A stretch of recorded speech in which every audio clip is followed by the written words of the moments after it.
अस्सलाम वालेकुम, मैं हूँ अलीना मीर। हम पिछले कुछ दिनों से देख रहे हैं कि कोविड-19 केसेस में मस्बत केसों में कमी आ रही है, लेकिन साथ ही साथ पोस्ट कोविड कंडीशंस या कॉम्प्लिकेशंस बढ़ते जा रहे हैं, वो केसेस सामने देखने में आ रहे हैं। हमारे साथ हैं डॉक्टर मीर मुश्ताक, जो कि डायरेक्टरेट ऑफ हेल्थ सर्विसेज के स्पोक पर्सन हैं। हम उनसे जानते हैं कि पोस्ट कोविड कॉम्प्लिकेशंस हैं क्या, और महकमा सेहत इसको काबू करने के लिए और कोविड सिचुएशन को भी काबू करने के लिए या थर्ड वेव के लिए कैसे तैयार है। सर, सबसे पहले तो आप बताइए कि पोस्ट कोविड कंडीशन है क्या, कॉम्प्लिकेशंस क्या है। देखिए, जो कोविड जब होता है तो इन्फेक्शन जब होता है तो एक पीरियड होता है जो जिसको हम जब पेशेंट को एक्टिव सिम्टम्स होते हैं डायग्नोसिस के बाद कुछ लोग को माइल्ड सिम्टम्स देके घर चले जाते हैं। कुछ लोगों को एडमिशन करना पड़ता है जो एडमिट हो जाते हैं कि कुछ दिनों के लिए हॉस्पिटल्स में। तो उसके बाद जब डिस्चार्ज हो जाते हैं पेशेंट्स, तो आधे लोगों में देखा गया है कि उनमें सिम्टम्स परसिस्ट रहते हैं। अगर उनमें ब्रेथलेसनेस रहती है, तो बीच में थकावट होती है, किसी में जो है कुछ और भी सिम्टम्स नज़र आते हैं जो उनको नॉर्मली नहीं होते हैं, जो कोविड के रिलेटेड ही होते हैं और वो परसिस्ट करते हैं। जो सिम्टम्स इवन आफ्टर जब आप नेगेटिव भी हो जाते हैं, डिस्चार्ज भी हो जाते हैं हॉस्पिटल्स में, फिर भी आपके साथ वो सिम्टम्स रहते हैं, उनको हम पोस्ट कोविड सिम्टम्स बोलते हैं। और उनमें कुछ ऐसे कॉम्प्लिकेटेड इश्यूज भी होते हैं जिनको पोस्ट कोविड कॉम्प्लिकेशंस बोलते हैं। तो जहाँ तक आपका सवाल है कि डिपार्टमेंट ने इसके लिए क्या किया हुआ है, तो अगर आपको ज़हन नशीन होगा कि हाल ही में director health service Kashmir doctor Mushtaq Ahmad Rafi sahab ने एक सर्कुलर इशू किया है। तो हर एक हॉस्पिटल जो भी हमारे एडमिनिस्ट्रेटिव कंट्रोल में आते हैं उनमें हमने एक सर्कुलर भेजा हुआ है कि हर एक हॉस्पिटल में पोस्ट कोविड जो पेशेंट्स होंगे उनके लिए अलग ओपीडी रखा गया है। तो एवरी हॉस्पिटल जो भी administrative control of directorate of health service Kashmir में आता है, एक पोस्ट कोविड केयर क्लिनिक कायम किया गया है, जिसमें एक मेडिकल ऑफिसर या फिजिशियन होता है, फिजियोथेरेपिस्ट होता है, और जहाँ जहाँ हमारे साइकेट्रिस्ट या काउंसलर्स अवेलेबल है उनको भी इन क्लिनिक्स में रखा गया है। सर, आप बता रहे हैं कुछ लोगों में ज्यादा कॉम्प्लिकेशंस होती है, तो कॉम्प्लिकेशंस कश्मीर में ज्यादा क्या देखने में आ रहे हैं सामने। नहीं, वो तो आप कंपेरेटिव डेटा ही बता सकते हैं कि ऐसे हम यूं ही नहीं बोल सकते कि कश्मीर में कॉम्प्लिकेशन रेट ज़्यादा है। Always we have to see that with respect to some other place. तो ऐसा मुझे नहीं लगता कोई अभी डेटा हमारे पास अवेलेबल है जिसमें हम ये बोल सकते हैं कि कश्मीर में कॉम्प्लिकेशन ज़्यादा है और बाकी जगहों पे नहीं है। अलबत्ता आगे चल के अगर कोई ऐसे डेटा या रिसर्च हो जाती है जिसमें हमें पता चल जाता है कि हमारे कॉम्प्लिकेशन रेट कितनी है और बाकी जगहों पे कॉम्प्लिकेशन रेट कितनी है, लेकिन इसमें घबराने वाली बात नहीं है। It's very rare. मतलब जितने भी कोविड पेशेंट्स हमने देखे हैं, तो रेयरेस्ट ऑफ रेयर केसेस में कुछ ऐसी कॉम्प्लिकेशंस हुई है जो नहीं होनी चाहिए थी और जिनसे आप हमें सावधान रहने की ज़रूरत है। But we don't have to be उसमें एक घबराने की बात नहीं है। इतना ज़्यादा कुछ रेशो उतना ज़्यादा नहीं है। जो भी पोस्ट कोविड आते हैं पेशेंट्स, उतने सीवियर सिम्टम्स उनको परसिस्ट नहीं करते हैं। सर, एज वाइज डिफरेंसेस हैं कॉम्प्लिकेशंस में लोगों में। ऐसा कोई मतलब मेरे पास तो कोई ऐसा डेटा नहीं है that is suggestive of that, क्योंकि इसमें तो I need to have complete figures with me कि अगर ऐसा कुछ we have differentiated age wise. But however as a normal rule, जो भी ओल्ड एज पेशेंट्स होते हैं उनमें usually to fight the infection जो इम्यूनिटी की लेवल्स होती है वो थोड़ी सी कम होती है as compare to the young people. So naturally उनमें थोड़े बहुत ऐसा हो सकता है कि उनमें ये सिम्टम्स ज़्यादा परसिस्ट करें। So we need to take care of our elderly people. Mostly उनको हमें देखना पड़ता है। और जो कोमॉर्बिड पीपल होते हैं, जो कोमॉर्बिडिटीज होती है, जिनको डायबिटीज होता है, हाइपरटेंशन होता है, या कोई रिनल कंडीशन ऐसी होती है, रिनल सीकेडी होता है, तो उन लोगों को हमें ज़्यादा ध्यान में रखने की ज़रूरत है, उनको ज़्यादा केयर करने की ज़रूरत है। इवन आफ्टर कोविड कि they have to be continuously monitored. उनको अपने आप को डॉक्टर की सलाह के अंदर रखना चाहिए और बीच बीच में अपने आप को जो है डॉक्टर से चेकअप करवाने की ज़रूरत है उन लोगों को ज़्यादा। सर, रिकवर होने के बाद पोस्ट कोविड कॉम्प्लिकेशंस जो है वो कितने अरसे तक रहते हैं। नहीं, इट डिपेंड्स एज सच। जैसे मैंने आपको बोला कि नॉर्मली जो मोस्ट ऑफ द कोविड जब हो जाता है तो cases usually self limiting disease है। आपको पता होगा कि एटलीस्ट 95% टू 96% जो है वो माइल्ड सिम्टम्स या एसिम्प्टोमेटिक रहता है। कुछ लोगों में ही सिम्टम्स डेवलप हो जाते हैं। और जहाँ तक पोस्ट कोविड कितने देर तक रह सकते हैं, इट कैन वैरी। किसी को महीने रहते हैं, किसी को 2 महीने रहते हैं, किसी को 2-3 महीने भी रह सकते हैं। So it depends from individual to individual. ये कोई जनरल रूल नहीं है कि post covid you will have symptoms for 6 months, 1 year, 2 year. It depends. Some people may have a long lasting symptoms and some people come out with it asymptomatic. Sir, max health के की तरफ से report आई थी, आपने पढ़ी होगी, max health care की तरफ से एक रिपोर्ट आई थी जिसमें बताया गया है कि जो पोस्ट कोविड सिंड्रोम है उसको मज़ीद एक्सप्लोर करने की ज़रूरत है, और ये एक जगह से दूसरी जगह वेरी करता है। तो आप क्या बताएंगे? Yeah, I told you, that's what I told you earlier. जब आपने पहले क्वेश्चन अगर आपने गौर से जवाब सुना होता, मैंने कहा कि we have to compare it. The data have to be always compared with the respect to some other states. Suppose if we say कि दिल्ली के मुकाबले में कश्मीर में ज्यादा कॉम्प्लिकेशन है, हम किस बात पे बोल रहे हैं, किस बिना पे बोल रहे हैं? तो हमें कोई डेटा होना चाहिए. इट इज नॉट दैट मैंने बोल दिया तो ये हो गया. So we have to be always ready with the data, with the statistics about it. So obviously this is a correct thing that we have to explore, we have to research it more. It's a new disease in the world. COVID as such per se is a new disease in the world. We all are students of this disease still. Nobody is an expert on this disease. So we have to understand that this is disease evolving, and we are also learning day by day about the disease. So obviously we have to learn more about it. Post-COVID complications also we have to learn, because the disease itself is just 2 years old. So we have to see how it behaves in the next 1-2 years. So once we suppose I have a COVID today, I'll be examined, I'll be watched for another 2 years, 3 years, 4 years, how it goes. So then only we can come to know how is COVID actually behaving in a longer run.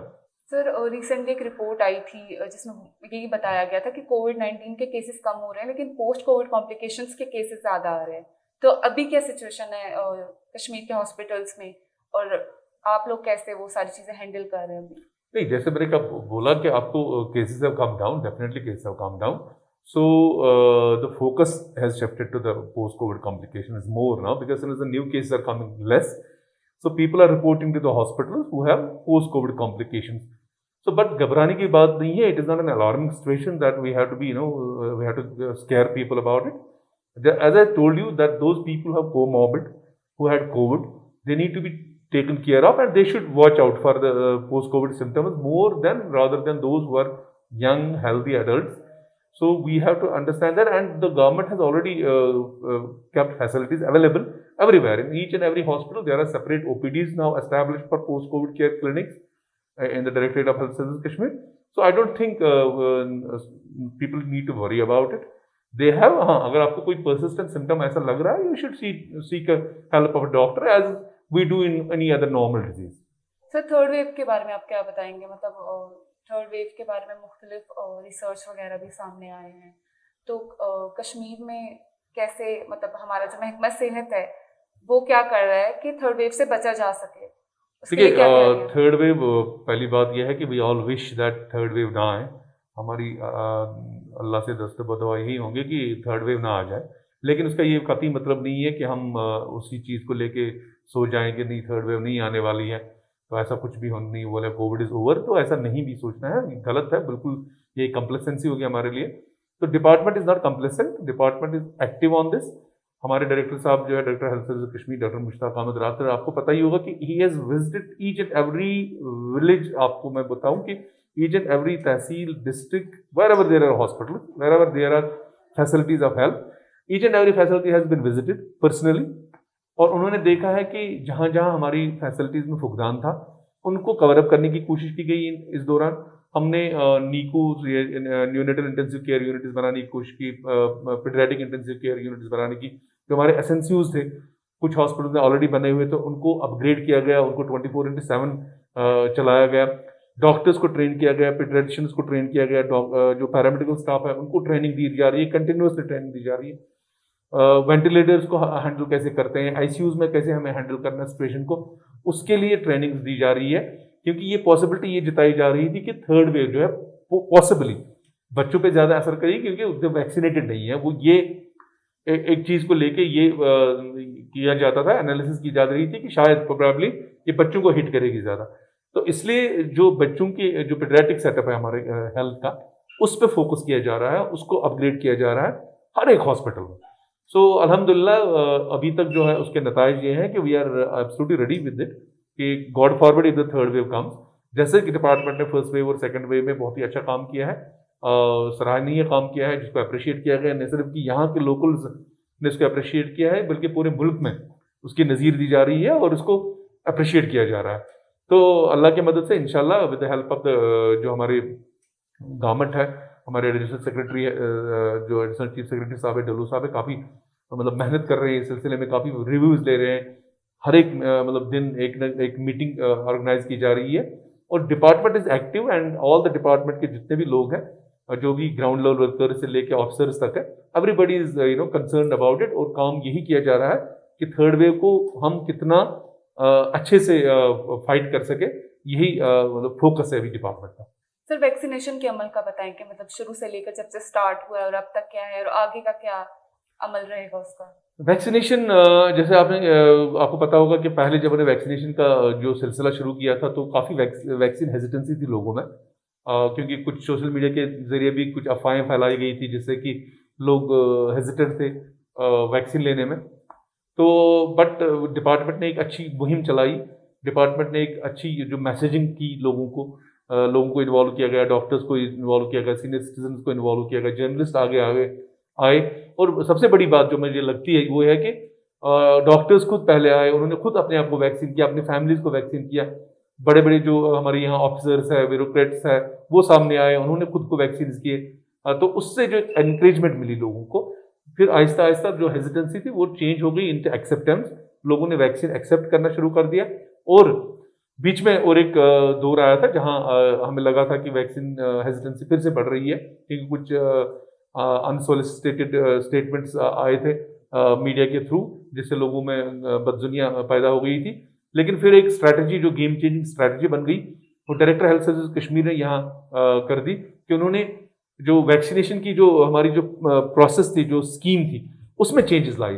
हमने instead of लोगों को अपने पास बुलाने से हम ही लोगों के पास गए, जो कैंप्स लगाए गए हिली एरियाज में, गाँव में, देहातों में, स्कूलों में, कॉलेजेस में, जर्नलिस्ट के लिए, कॉलेज टीचर्स के लिए। तो that played a very very important role. उससे जो हमारी वैक्सीनेशन की जो कैपेसिटी थी वो बढ़ गई और लोगों ने एक्सेप्टेंस बढ़ गई। So I think that was a very very important game changing decision which we took कि इंस्टेड जो डायरेक्टर हेल्थ सर्विस कश्मीर ने लिया कि इंस्टेड लोग हमारे पास आए, हम हमारे वैक्सीनेशन सेंटर्स में आए, हम ही लोगों के पास चले गए अपने डॉक्टर्स को लेके, वैक्सीनेटर्स को लेके, एम्बुलेंसेस की टीम को, पूरी दवाइयाँ साथ में जो इमरजेंसी ड्रग्स होते हैं वो साथ में लेके वहां पे चले गए।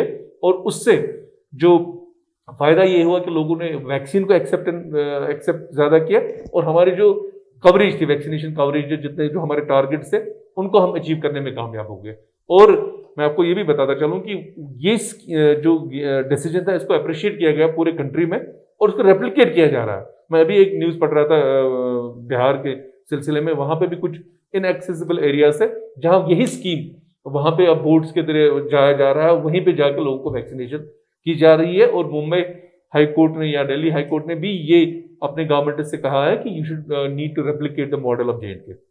ठीक सर, तो ये बताएं कि वैक्सीनेशन अब तक जितनी भी यहाँ कश्मीर में हुई है तो एज ग्रुप क्या रहा है, कौन सी एज ग्रुप अभी रहती है, सेकंड डोजेस किस एज ग्रुप के लिए रहता है, क्योंकि फर्स्ट और तकरीबन हो गई है। नहीं, we are fortunate that few of our districts have already completed the first dose, जो है उसमें हमने 45 प्लस जो है वैक्सीनेशन कंप्लीट हो चुकी है।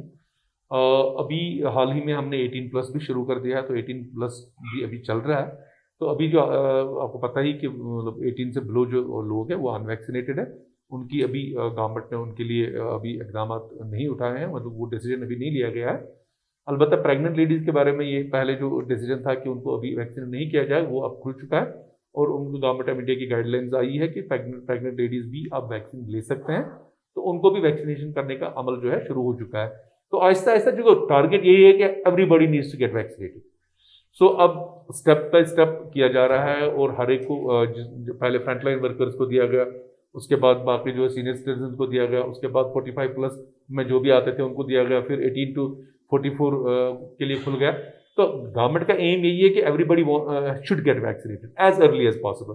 But one thing we have to be clear that this country is a country of 1.5 billion people. So it's not possible that in a week's time or in a day's time, in a days or week's time, we can get everybody vaccinated. So we have to be patient and जहाँ जिसको मौका मिलता है, जहाँ जिसकी opportunity आती है, जहाँ जिसको अपनी मौका मिलता है, he should get vaccinated.